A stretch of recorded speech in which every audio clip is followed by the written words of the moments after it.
Hi friends, Simit here from InformedTrades.com. Today is Wednesday, July 30th, 2014. Time for our daily Forex chart review. Basically, in these sessions each day, I share the trades I'm placing, adjustments to existing positions that I'm putting on in the markets, all as a part of helping traders learn. These are live trades. These are real trades. They are verified by myfxbook.com, a trade verification service. They're also posted on my blog over on Informed Trades. You can see my whole track record there. If any of the information I'm presenting to you is unfamiliar, check out our instructional videos on Informed Trades. Whole bunch of material covering not only the style that I trade, but many other styles, many other markets. Check it out. Share your knowledge. We can all learn together. Let's take a look at the charts. We usually start with gold, or that's our customary. Gold has now fallen 3 straight days. We are at the 50 simple moving average. So this purple line here, that is fairly significant. If you're looking at it in a very short, or looking at it with an intraday, I think 1290 is the major support level. We've been in this range though, so I think between the 50 simple moving average and the 200 exponential moving average, 1290 to 310 is our near-term range. Outside of that, if we take a bigger picture, 1280, 1270, right around there, all the way up to 1330 is another range. Of course, I'm in it for the long term. I think, I really think a lot of cycle analysts have been talking about gold bottoming in July. To me, that seems pretty reasonable. I think the bottom may have been right here, in fact, or maybe coming up. So today or tomorrow. Well, basically, I think we're at a near-term bottom here. I think price is going to go much higher. I've expected, or like I've mentioned, I expect gold to go past this 2011 highs, well beyond it. So I'm sort of holding it for the long term with that in mind. If price goes all the way below 1180, I'd be a little concerned. At this point, I really don't think it's going to close below 1270. We could have a big down day that sends it below 1270. I'd be surprised if we go all the way back to 1180. If we go below that, though, that's where I may close out or have to reevaluate. So that's gold. Bitcoin, still at support at the 567, so we did bounce off it a couple days ago. You see this long wick candle. We also have the 200 exponential moving average here, so a bunch of support at 567. I do think the dominant trend is still bearish. We're below the 50 simple moving average. It's downward sloping. We're below point C here. So for those who are looking to go long here, I think it could be an opportunity. However, I'd want to see some green candles show up first. I'd really want to see some signs of strength. Of course, I got long at 522 right here. So, and I'm still holding on to it. I'm done with Bitcoin, basically. It's just, we'll see what happens to it. I'm holding it for the long term, a bit like I am with gold, although Bitcoin I think is much more speculative. I only have a small amount of capital that I'm willing to risk entirely, and I'm looking for a 10 times return, which would mean a Bitcoin price of over 5,200. So sort of like an educated lottery ticket. That's the way I like to describe it. Okay, so that's Bitcoin. Let's go to the Forex trades. Aussie yen. This is a trade I've had on for a number of weeks. For those of you who've been watching these videos, had a little bit of consolidation here. So we did at this resistance level, this dash green line here. I took half off. Price has retraced a little bit, and now we're seeing some consolidation. It could go either way. This is the kind of consolidation that I think often precedes a bigger move. I'm hoping, of course, that it goes up to my target profit at 96.45. If it does hit there, I will take the remaining half off. However, I'm not touching this trade. I don't like to be too active once I put on a trade. I like to be as close to set and forget as I can. Sometimes I'll step in, as you've noticed, to de-risk a trade and move my stop to break even, or to take some profits if it looks like there's going to be a reversal and I've got other trade opportunities I want to pursue. But in general, I like to minimize my involvement and just sort of, once I put the orders in, just sit back and watch. So I won't be doing anything here with Aussie yen. Let's see if it goes to 96.45. That's of course better for me. If it falls back to 94.71, I'll get stopped out at break even, and I did take half off here. Pound yen. All right, this is what we were waiting for, and let's just think about what's going on here, because I think this is very instructive. So we're in an uptrend, right? Your price is above the 50 simple moving average, above the 200 exponential moving average. We're in an uptrend. We had a pullback. If we look at this swing low to this swing high, it was a 61.8 pullback. So reasonable pullback within an uptrend. Then we also worth noting is we had this big down candle, and we have this support level, this black line, this support level established here, June 27th. Before that, it was established multiple times in April. Here again, April 3rd, March 7th, and here earlier in the year, we're seeing acting as a resistance level. Price goes up, runs into a wall, comes back down, goes up, hits that level, comes back down, and that happens here.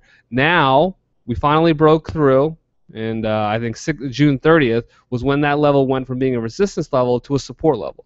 Now we're running into and acting as a floor. We also have the 50 simple moving average here, so a lot of signs. And what I think is especially interesting is we have a long range 1, 2, 3, 4, 5, 6.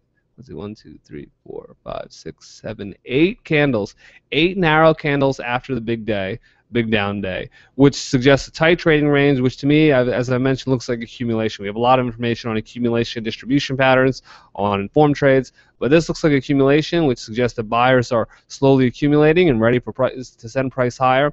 And today, the big candle, bigger candle, looks like that's what may be happening. Now, not much. I'm not really doing anything just yet. I'm not de-risking the trade. I'll look for price to close. Well, I'll actually move this down a little bit.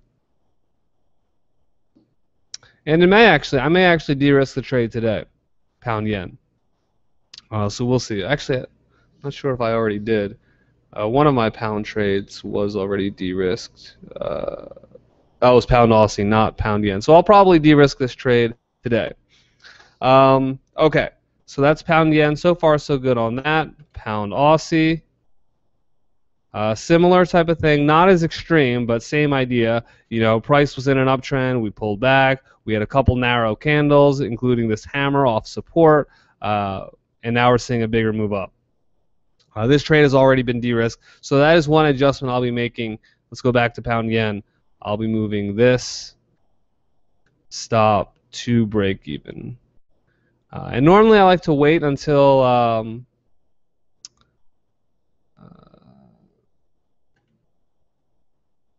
there we go. Normally I like to wait until price closes above the level I've identified, the resistance level I've identified as level of de-risk. Although lately I've been a little more interested in de-risking early, which I think is good. I think it's fine. You know, risk aversion is the name of the game. So, you know, finding a reward, getting as close as you can to free money, where you don't have to take much risk, but you can still make money. That is the name of the game in trading. So I like to de-risk a trade. You know, you cannot do it too early, but when you see a time, you know, it's worth doing. When you see that opportunity, it's worth taking right away. Okay. Now, an order that I put on this morning, those are the 3 orders. Now, they've all been de-risked. My Aussie yen, pound Aussie, pound yen trades, all been de-risked. I did put on 2 orders today, one of which is filled. It's Euro Kiwi.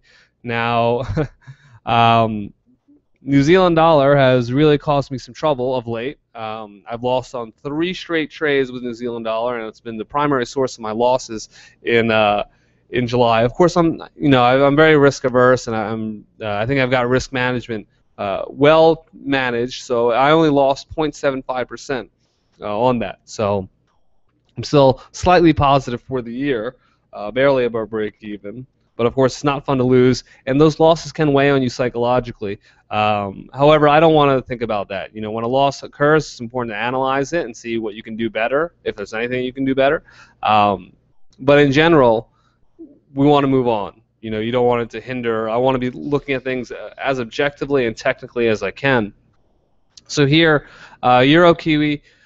One, New Zealand dollar is pulled back to a, you know, we're in a clear downtrend. Where's my mouse? Here we go. We're in a clear downtrend, and prices pulled back to a resistance level. We are seeing some signs of reversal candlestick. We had a little bit of a long wick pattern yesterday. We're near the 50 simple moving average. I was seeing signs of New Zealand dollar strength across the board, which also gave me some confidence in putting on this trade. So it just got filled, slightly out of the money at the moment, but we'll see. Basically, we see all the signs. We see a pullback close to 50%. We're near the 50 simple moving average. I'm being a little more lenient here than I often am. But we have a clear downtrend. A little bit of a long wick candlestick yesterday, and we're at a major resistance level. You can see that established here, March 28th, and as well as here, May 15th. And also, if you look at other New Zealand dollar pairs, we're seeing the same type of thing. So I thought it'd be worth shorting Euro Kiwi here.